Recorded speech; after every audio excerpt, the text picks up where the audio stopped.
Hello, Edith, dear. Hello, Granny. Isn't it exciting? At my age, one must ration one's excitement. I am excited. I'm quite nervous about it, but I'm sure it'll be great. I'm really looking forward to filming it. It's obviously going to be quite a big scene. There's a lot of drama in the scene, so it's going to be a big day for Edith. Something happening in this house is actually about me. We're at the marriage of Edith to Anthony. It's not a marriage that has been well received by Violet. Violet has been making snide asides. Mama, let's try to be positive. Of all of them, Anthony Strallan is the most traditional choice. Robert, Edith is beginning her life as an old man's drudge. I should not have thought a large drawing room much compensation. Why dwell on that now? Because I want the pleasure of saying I told you so. Robert, you know, halfway through the last series, he had no daughter. He had all the daughters on his hands, and suddenly they're all fleeing, all getting hitched. Then Edith, which he does try to put off, because you can see that while he's a decent man, Strallan, it's not really, perhaps the best match for her. And the idea of someone of his age marrying his daughter is something that is naturally not something he can take easily to, but he does accept it because of the force of Edith's vigour. I want you to know that I quite understand why you were against it. Yes.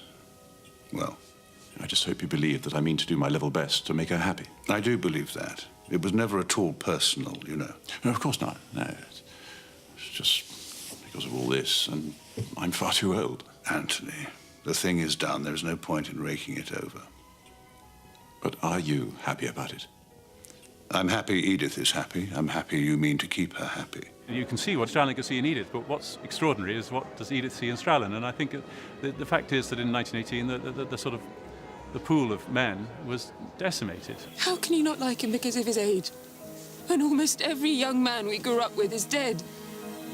Do you want me to spend my life alone? She wants to find romance, but I think what happens at the end in the sort of relationship with Sir Anthony is that you sort of see how sort of pragmatic she is about it and sort of mature and trying to forge a relationship that will, I think, make them both very happy. Even though he's injured, the fact that he calls her lovely and sort of admires her is enough to for her to have another go.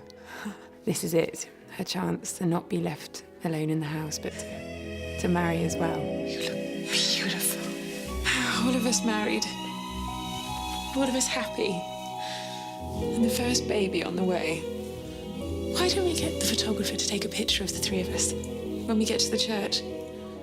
We started with us arriving at the church and the scene with the family having their picture taken, sort of under the tree and all in their bridesmaids' dresses. So that was really exciting, and that was almost quite a moving moment between Mary and Edith when she wishes her well. Denis Maguire, first time on the set of Downton Abbey. In real life, I'm a photographer. We're using digital photography. Today I've gone back to 1920s equipment and never seen anything like it before, but just amazing. I've got familiar with it very quickly. Plates, the magnesium flash. Small pyrotechnic flash pot device, simply wired into the handheld flash and then into the two terminals. Once it's primed, we literally just press the button for a pyrotechnic flash. We had a pyrotechnics guy showing me how to use it, and it is very sensitive, because as soon as I touched it, it fired off the first time. Well, fashionably late is one thing. We're going in.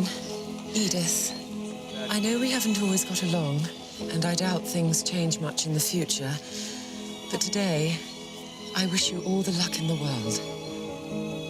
Thank you.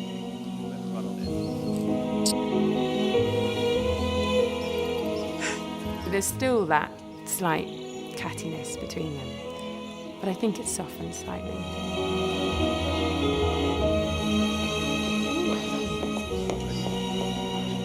Thank you very much. I'm standby props. Today we're at the church for Edith's wedding, and basically get all the orders of service or anything that the actors may use as hand props. My name is Chantelle Valentine. I'm here to be the assistant art director.